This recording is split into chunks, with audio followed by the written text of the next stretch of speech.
로부터 지구에 내려왔다는 전설이 있습니다. 그들이 노르웨이에다가 사단의 창고를 지었다고 합니다. 그 창고 안에는 각종 마귀들의 씨를 보관해 두었다고 합니다. 미움의 씨도 보관하고요, 질투의 씨도 보관하고요, 슬픔의 씨도 보관하고요, 욕심의 씨도 보관하고요, 마귀들이 그 속에 씨가 있도록 노르웨이 창고에 두고 살았다고 합니다. 이런 씨는 누구의 마음에 뿌려도 싹이 잘 났다고 합니다.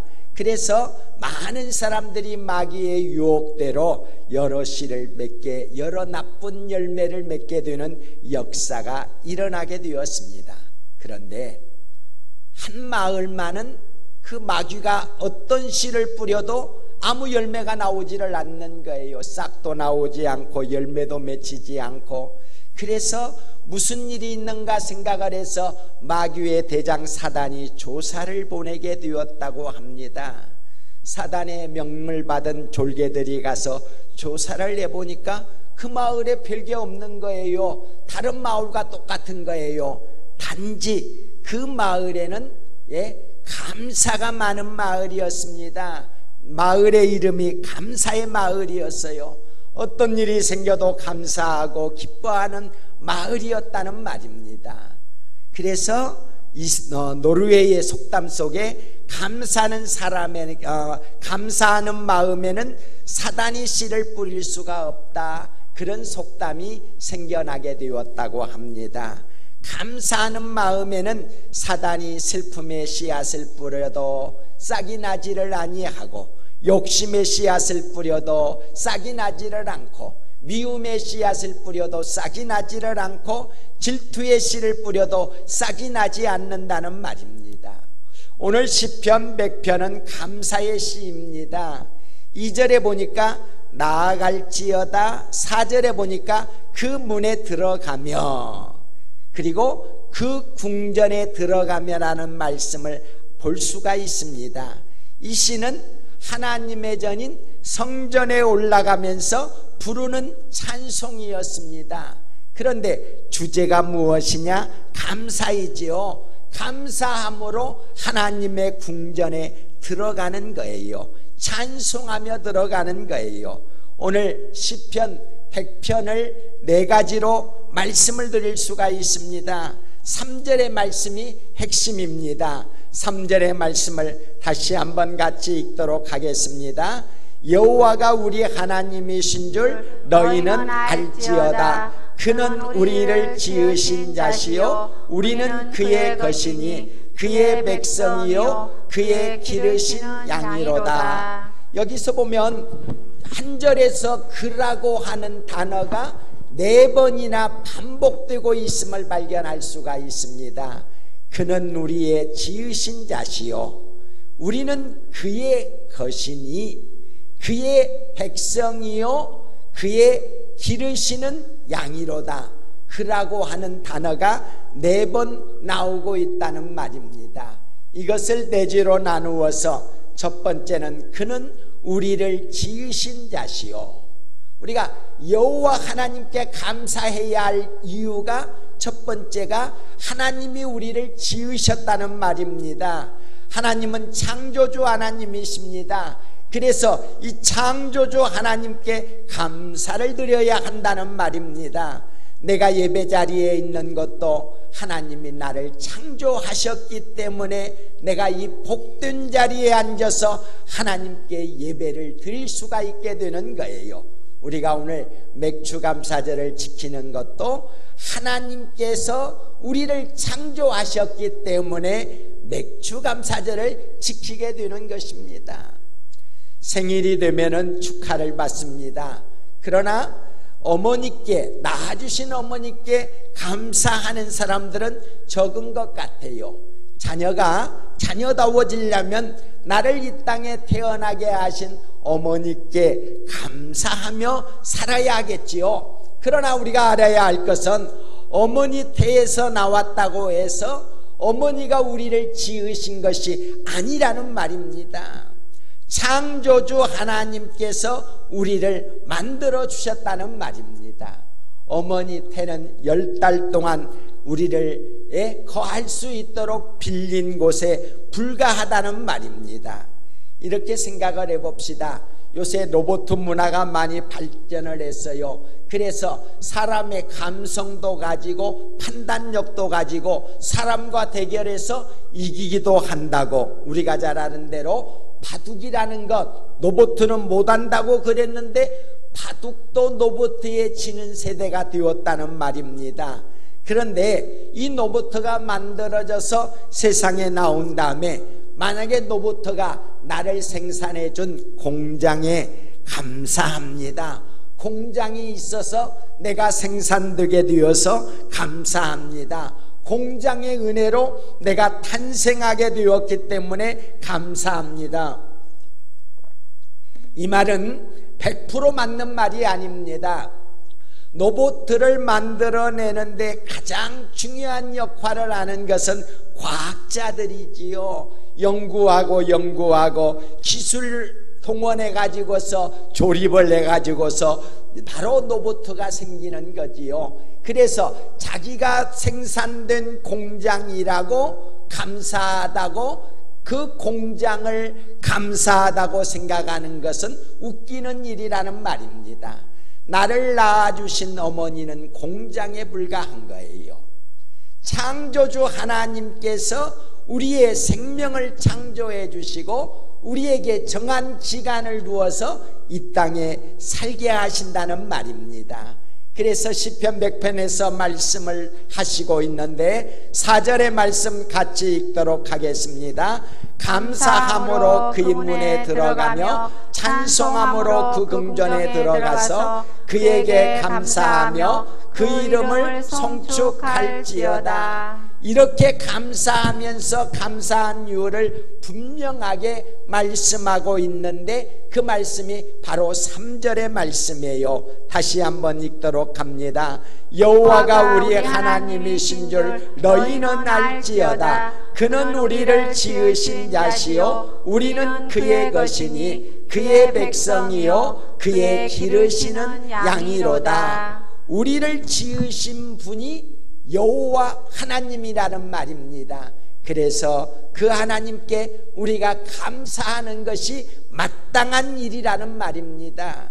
두 번째는 우리는 그의 것이니, 우리는 그의 것이라고 말씀해 주고 있어요. 둘째 감사할 이유가 여기 있다는 말입니다. 하나님의 것이니 하나님께 감사해야 한다는 말입니다. 3절 말씀에 그는 우리를 지으신 자시요 우리는 그의 것이니, 그의 것이니, 우리는 하나님의 것이라는 말입니다. 하나님이 사람을 지으실 때 우리가 잘 아는 대로 흙으로 만드시고 생기를 불어넣어 주셨습니다. 그래서 동물과 다르게 영과 육이 합하여 존재하는 것이 사람인 것입니다. 그러므로 우리는 영과 육을 내 것이라 생각하면 착각인 거예요. 하나님께서 지으셨다. 하나님의 것이다. 내 것이 아니고 내 영도 하나님의 것이고 내 육도 하나님의 것이다.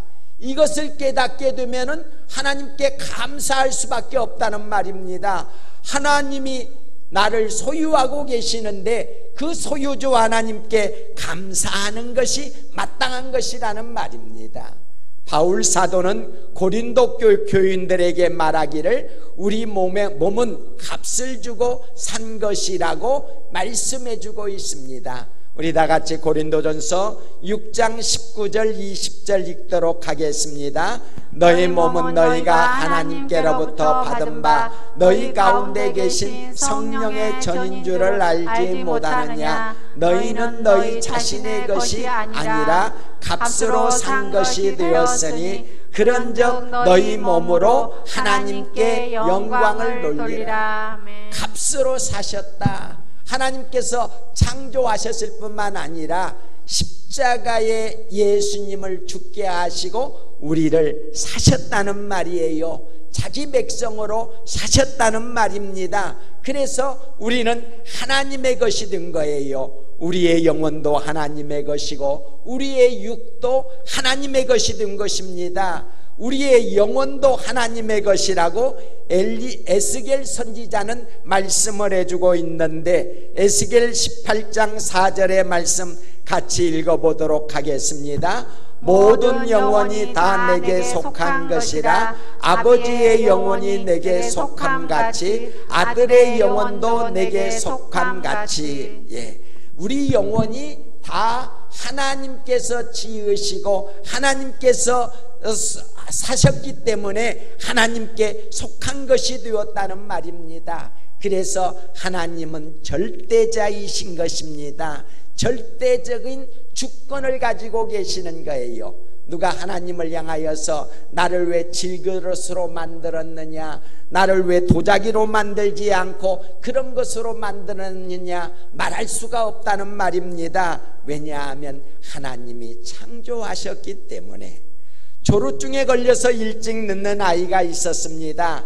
그는 자기 동료들과 같이 공부할 수가 없었습니다. 일찍 늙어가니까, 노인이 되어가니까 같이 공부를 할 수가 없었다는 말입니다. 그래서 국가의 배려로 가정에서 가정교사를 두고서 공부를 하게 되었습니다. 이 아이가 선생님에게 물었습니다. 선생님, 나는 왜 다른 아이들보다 빨리 늙어야 하나요? 그때 가정교사가 말했습니다. 밤하늘의 별들을 보지 않느냐? 그 중에서 일찍 떨어지는 별똥별을 보았느냐? 그러자 이 아이가 다시 말을 했어요. 선생님, 왜 나만 별똥별이 되어서 일찍 떨어져야 합니까? 이때 선생님께서 그것은 너나 내가 할 수 있는 일이 아니다. 하나님의 주권에 속한 것이다. 하나님의 주권에 속한 거예요. 우리가 사는 것도, 장수하는 것도, 또는 짧게 사는 것도 하나님 손안에 달려있는 것입니다. 우리가 부자로 사는 것도 가난하게 사는 것도 하나님 손에 달려있다는 말입니다. 모든 것이 하나님의 주권 아래에 있다는 말입니다. 하나님은 예수님의 제자 중에 베드로와 야고보가 감옥에 갇혔는데 베드로는 천사를 보내어서 살려내셨습니다. 그런데 반면에 같은 제자임에도 불구하고 야고보는 그 감옥 속에서 끄집어내어 순교를 당하게 되는, 처형을 당하게 되는 자가 되었다는 말입니다. 야고보가 하나님, 왜 베드로 형님은 살려주시고 나는 죽게 만듭니까? 이렇게 말할 수가 없다는 말입니다. 하나님 손에 달려있기 때문에, 하나님의 것이기 때문에 우리는 거기에 대하여 질문할 수가 없는 거예요. 오로지 하나님께 감사해야 하는 것입니다. 하나님께서 나를 사시고 이 땅에 살도록 나에게 시간을 주시고 계시니 하나님의 은혜로다. 우리가 지금까지 살아오는 것 하나님의 은혜라고 찬송을 많이 하지 않아요? 잘 생각해 보면 지금까지 우리가 이렇게 하나님의 교회를 지키며 살아오는 것 하나님의 은혜로 되어진 것입니다. 하나님의 은혜로 되어져 있기 때문에 은혜를 깨닫게 되면 우리는 감사하는 거예요. 내 영혼도 하나님의 것이고 내 육체도 하나님의 것입니다. 그래서 여호와 하나님께 감사하는 것이 마땅하다는 말입니다. 세 번째는 그의 백성이요, 그렇게 말씀해 주고 있습니다. 감사할 세 번째 이유가 하나님의 백성이기 때문에 여호와 하나님께 감사를 해야 한다고 말씀해 주고 있습니다. 우리 개개인만 하나님의 것이 아닙니다. 우리 모두가 하나님의 것입니다. 우리 모두만 하나님의 것이 아닙니다. 이 땅의 자연 만물 모든 것이 다 하나님의 것이에요. 그런데 그 중에서 특별히 우리를 택하시고 우리를 하나님의 백성으로 삼아주셨다는 말입니다. 하나님의 백성이 되었다는 말, 백성이라고 하는 말 전제 속에는 나라가 있다는 말입니다. 하나님의 백성의 나라가 어떤 나라이겠습니까? 하나님의 나라입니다. 하나님의 나라는 세상의 어떤 것과도 구별될 수 없는 너무나도 아름답고 너무나도 좋은 나라인 거예요. 그래서 그 나라를 소망하며 우리가 그 나라를 바라다보며 그 나라에서 영원한 삶을 생각하며 이 땅에서 믿음으로 환난이 와도 고난이 와도 살아가는 것입니다. 북한에서 탈북해서 우리 남한에 와서 사는 사람들, 또는 6.25 때 이북에서 넘어온 사람들 많이 있는데, 그 중에서 미국으로 이민 간 사람들이 많다고 해요. 그런데 미국에 가서 이들이 어떻게 하든지 시민권을 얻으면 나는 미국의 백성이 되었다. 그래서 미국이 책임지는 백성이 되어서 이제 북한 땅에도 마음대로 들어가 보려고 한다고 합니다. 그러다가 가끔씩 사고가 나지요. 북한 당국에서 붙들고 내보내지 않고, 얼마 전에는 북한 사람이 아니지만 미국 청년이 거기서 죽었지 않아요? 그런데 미국이라고 하는 나라는 속지주의 국가입니다. 무슨 말이냐면 누구든지 미국 땅에서 태어나게 되면 미국의 시민권을 취득하게 되는 거예요. 그래서 옛날에는 원정 출산이라고, 원정에서 미국 땅에 가가지고 아이를 낳으면 그 아이는 자동적으로 미국 시민이 되는 거예요.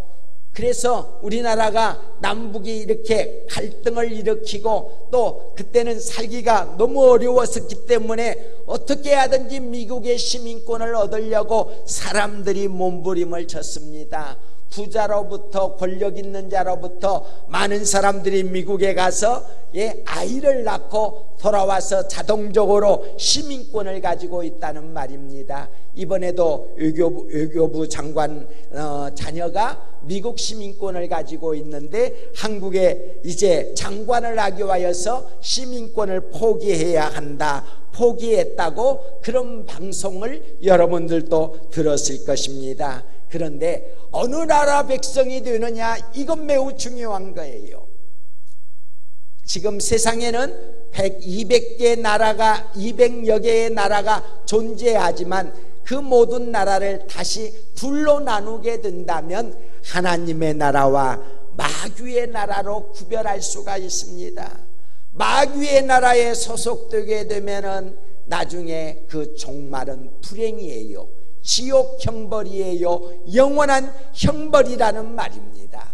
우리가 하나님 나라에 소속이 되게 되면 이 땅에서 환난이 있고 가난이 있고 고통이 있고 질병이 있고 여러 가지 어려움이 있을지라도 그 나라에서 영생복락 누릴 줄 믿기에 그 나라를 사모하며 살아가게 되는 것입니다.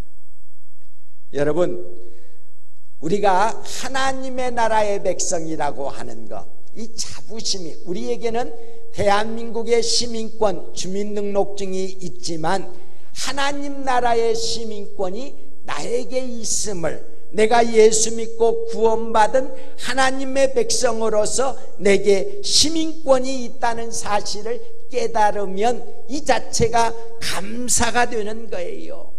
하나님께 소속되었다고 하는 것, 바로 하나님의 나라의 백성이 되었다는 의미인 것입니다. 마크 트웨인이 책을 썼는데 1800년대에 쓴 책입니다. 오스트리아로 휴가를 갔는데 그 땅에서 이스라엘 백성을 만나가지고 책을 쓴 내용입니다. 이 땅에는 많은 문명이 지나갔습니다. 우리가 아는 대로 무슨 황하의 문명이라든가 나일강의 문명이라든가 이런 문명들이 다 지나갔는데 다 망했다는 말입니다. 그런데 이분의 지적에 의하면 유대 땅은 외국인들에게 짓밟히고 그리고 아랍 사람들에게 짓밟히고 수없이 나라를 잃어버리고 수천 년 동안 방황하며 살았지만은 유대인들은 결코 사라지지 아니하고 유대인들이 언제든지 다시 일어난다는 말입니다. 그래서 마크 트웨이는 이렇게 물었어요. 유대인의 이 불멸성의 비밀이 무엇일까? 무엇 때문에 유대인들은 망하지 아니하고 망할 것 같은데도 또 살아남고 계속 살아남게 될 것인가, 이거에 대하여 질문을 책에 쓰게 되었습니다. 그때 졸라 신학의 세이프 학장님이 거기에 대한 답변을 썼습니다. 투애인의 질문에 대한 대답을 했다는 말입니다. 왜냐하면 하나님께서 그렇게 되라고 말씀하셨기 때문에 유대인은 짓밟힘을 당해도 영원히 멸망하지 아니하고 하나님께 소속이 되었고 하나님의 것이 되었기 때문에 계속해서 이 나라가 번창하게 된다는 말입니다. 우리 모두는 하나님의 백성이 됩니다. 하나님의 나라에 소속이 되었습니다. 그래서 하나님의 백성으로 산다고 하는 것은 우리에게는 장래가 있다는 말이에요. 희망이 있다는 말입니다. 내일이 있다는 말입니다. 오늘은 핍박을 받을지라도, 오늘은 강대국의 서러움을 당할지라도 하나님의 백성이기 때문에 우리는 그 나라에서 영생복락의 축복을 받게 될 것을 믿어야 하는 것입니다. 그래서 성도는 가난할지라도 감사하는 거예요. 병들었을지라도 감사하는 거예요. 사고가 일어날지라도 감사하는 거예요. 강도를 만날지라도 감사하는 거예요. 어떤 경우에든지 성도는 범사에 감사하는 자가 되는 거예요. 왜요? 하나님의 백성이 되었기 때문에. 이 땅에서 우리가 당하는 모든 아픔을 하나님께서 알아주시고 그날에 갚아주실 것이라는 믿음을 가지고 사는 자들이기 때문에 하나님의 백성으로서의 축복을 바라다 보는 자는 여호와 하나님께 감사하며 사는 자가 되는 것입니다. 네 번째는 그의 기르시는 양이라고 말씀해주고 있습니다. 하나님이 기르시는 양이기 때문에 우리가 감사를 해야 한다는 말입니다. 우리를 누가 기르느냐? 하나님이 기르신다는 말이에요. 사람 고아원이나 또는 길거리에 있는 아이들 또는 입양해 가지고서 아이들을 키우는데 어떤 부모의 손에서 자라느냐에 따라서 아이의 신분이 달라질 수가 있어요. 예를 들어서 그런 일이 없겠지만 대통령이 입양을 해서 키운다면 대통령 아들이 된다는 말입니다. 거지가 입양해서 키운다면 거지 아들이 된다는 말입니다. 이건 극단적인 표현이지요. 하나님께서 우리를 길러주시니까 우리는 하나님의 양이 되었다는 말이에요.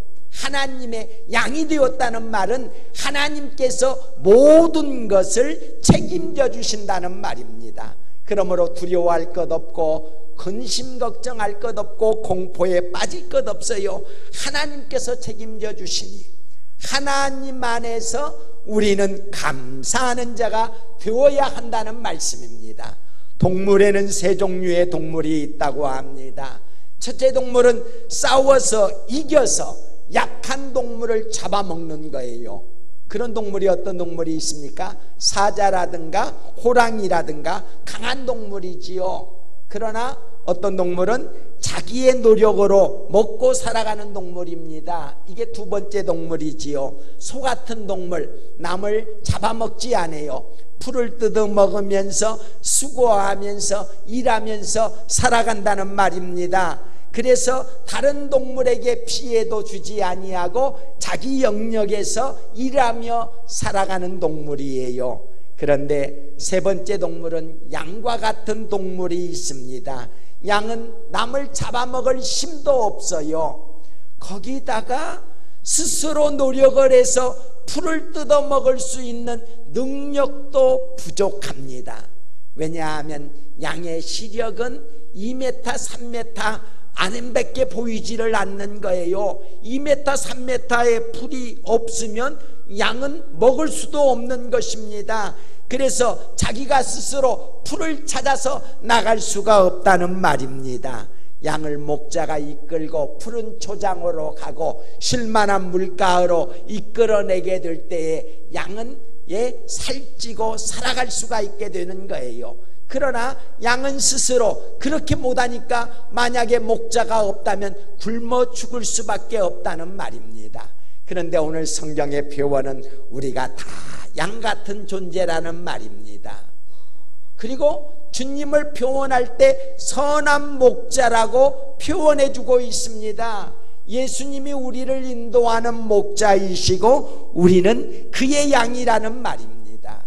예수님께서 우리를 하루하루 우리를 이끌어 가시는 거예요. 우리는 미련해서 양처럼 이게 조금만 벗어나면 내일 일을 알 수가 없는 거예요. 내일 일은 고사하고 오늘 저녁에 무슨 일이 일어날는지 우리는 알 수가 없다는 말입니다. 양처럼 무능한 존재이다는 말입니다. 그럼에도 주님께서 찾아오셔서 우리를 인도하고 보호해 주신다는 말입니다. 여러분, 세상에서 누가 우리의 보호자가 되겠어요? 권력 있는 자가 보호자가 됩니까? 지혜가 많은 자가 보호자가 됩니까? 힘이 센 자가 보호자가 됩니까? 성경은 뭐라고 말씀해 줍니까? 그들을 의지하지 말라고 말씀해 주고 있습니다.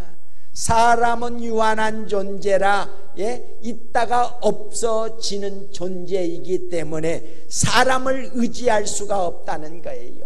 그러나 전지전능하신 하나님, 영원하신 하나님, 어제나 오늘이나 영원토록 동일하신 그 하나님, 그 하나님을 의지하고 살게 되면 그 하나님이 모든 것을 책임져 주신다는 말입니다. 그런 의미에서 우리는 양이라는 말이에요. 양이기 때문에 하나님이 푸른 초장으로 쉴만한 물가으로 우리를 날마다 때마다 이끌어 가시기 때문에 그 은혜를 깨닫는 자는 감사하게 된다는 말입니다. 그래서 하나님의 양이 되어서 감사하며 사는 것이 성도다운 삶이라는 말입니다. 4절의 말씀 다시 한번 같이 읽겠습니다. 감사함으로 그 문에 들어가며 찬송함으로 그 궁전에 들어가서 그에게 감사하며 그 이름을 송축할지어다.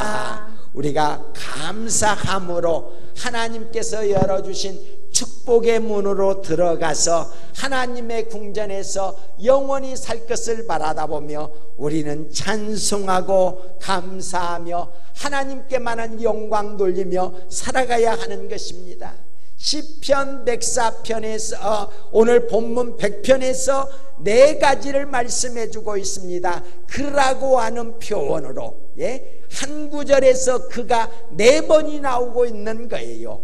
이 하나님을 바로 깨닫고 이분이 여호와 하나님이시라는 것, 여호와 하나님이 나의 하나님이 되신다는 것을 깨닫고 다른 것 바라다보지 말고 여호와 하나님을 바라다보므로 비바람이 몰아치는 세상 속에서 항상 감사하며 사시는 우리 성도들 되시기를 축복합니다.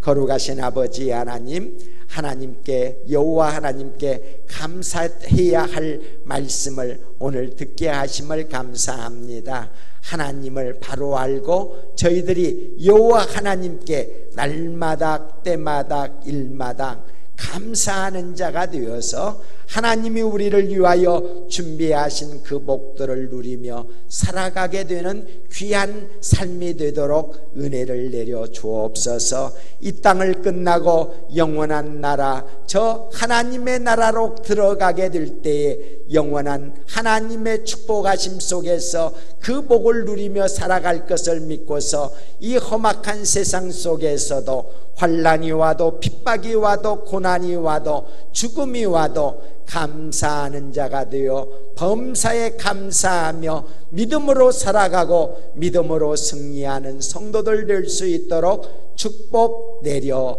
주옵소서. 예수 그리스도의 이름으로 기도 올리옵나이다. 아멘.